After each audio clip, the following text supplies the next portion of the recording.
ပိုင်တကွန်ရဲ့ညီဖြစ်သူရှင်ဘုံပြည့်ရဲ့အောက်တန်းကျတဲ့ဇေယျအကြောင်းကိုအကောဖော်ထုတ်လာတဲ့ခင်မင်းက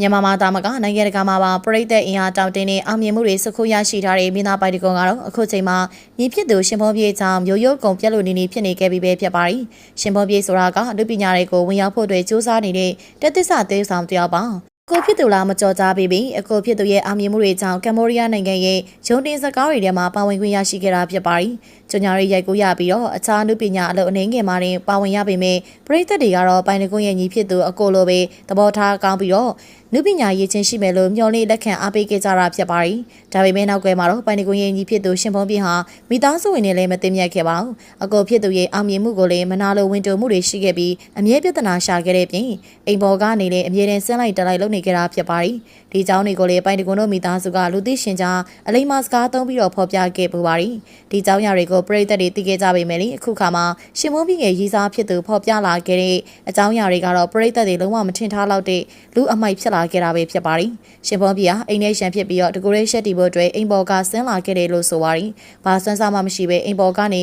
လက်ပလာနဲ့ဆင်းလာပြီးတော့တက်စီကတောင်မှမရှိဘဲနေဟိုတယ်မှာတပတ်နေခဲ့တာဖြစ်ပါတယ်။ဟိုတယ်ကနေစားဖို့တောက်ဖို့ကိစ္စအကုန်လုံးကလည်းရီးစားဖြစ်သူခင်မင်းခါကသာကုန်ကြခံခဲ့တယ်လို့ဆိုပါရီအိမ်ငါဖို့အတွက်ပြင်စရာမှာလေတလား6သိန်းတန်အိမ်ကိုရှလန့်စာပေးဖို့အတွက်သူမရဲ့လက်စွပ်တစ်ချက်သားကွင်းကိုရောင်းချပြီးအိမ်ငါကစိုက်ပေးခဲ့တယ်လို့ဆိုလာခဲ့တာဖြစ်ပါရီထိုချိန်ကလေးကစားစရိတ်သွားစရိတ်မှန်သမျှကိုကောင်မလေးဖြစ်သူဘက်ကသာကုန်ကြခံပြီးတော့ပေးလာခဲ့တာဖြစ်ပါရီမိန်းကလေးဘက်ကအိမ်နာပြဖို့အတွက်ရည်ရွယ်ခဲ့တဲ့အတွက်အိယာဘော်ကိစ္စတွေတောင်မှလိုက်လျောပေးခဲ့တာဖြစ်ပါတယ်။ဒါပေမဲ့ရှင်ဖုံးပြဟာအခုလိုမျိုးမိမတပိန်နာခိုစားနေရင်တလန်းနဲ့ကိုမှမကောင်းတဲ့အမျိုးသမီးတွေနဲ့တူကာမရေရာကိစ္စတွေဖောက်ပြန်ခဲ့တာဖြစ်ပါတယ်။ငွေကောလူကောအကုန်ပိတ်ဆက်ထားတဲ့အမျိုးသမီးတယောက်တွေခုလိုမျိုးသစ္စာဖောက်ခံရတာဟာမခံစားနိုင်တဲ့အောင်နာကျင်ရတာဖြစ်တဲ့အတွက်သူမရဲ့ပတ်စံတွေပြန်ရဖို့အင်တာနက်ပေါ်မှာတင်ခဲ့တာဖြစ်ပါတယ်။ဒါပြင်ရှင်ဖုံးပြဟာသူမရဲ့ပတ်စံတွေကိုပြန်ဆက်ဖို့တဲ့သူ့အကြောင်းမဟုတ်တန်တရားပြောပါရဆိုတဲ့ချက်နဲ့တခိုးလူပြန်ဟိခါပြန်ပြီးတော့တရားဆွဲဖို့လုပ်ခဲ့တာဖြစ်ပါတယ်။ဒီလိုမျိုးကျင်းစာရိတာမကောင်းနေညီဖြစ်သူရဲ့ချက်တွေကြောင့်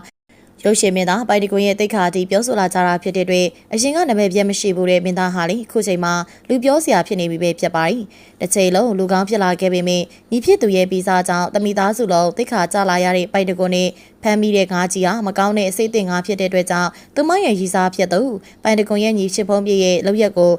အိတ်သွန်ဖာမှာအဆက်ကုံခွာချလာတဲ့ခင်မင်းခါရဲ့ပြောချက်တွေနဲ့ပတ်သက်ပြီးပရိသတ်ကြီးတို့ရဲ့အမြင်ကိုလည်းကွန်မန့်မှာမျှဝေပေးခဲ့ပါအောင်ရှင်။အားပေးနာဆင်ခဲ့ကြတဲ့အတွက်လည်းအားလုံးကိုကျေးဇူးတင်ပါတယ်။နောက်နေ့ဒီမှာလည်းစိတ်ဝင်စားစရာကောင်းတဲ့ဆယ်လီတွေနုပညာရှင်တွေရဲ့ဒီနေ့တူပြောင်းလာခဲ့ဦးမှာဖြစ်လို့ကျမတို့ရဲ့ပေးလေးကိုစောင့်မျှော်ကြည့်ရှုအားပေးဖို့အတွက်မမေ့ကြပါနဲ့အောင်ရှင်။အားပေးနာဆင်ခဲ့ကြတဲ့ပရိသတ်တယောက်ချင်းစီတိုင်းလည်းကိုယ်စိတ်နှလုံးရှင်လန်းချမ်းမြေပါစေကြောင်းကျမတို့ရဲ့ပေးလေးကနေပြီးတော့ဆုတောင်းမေတ္တာစကားလေး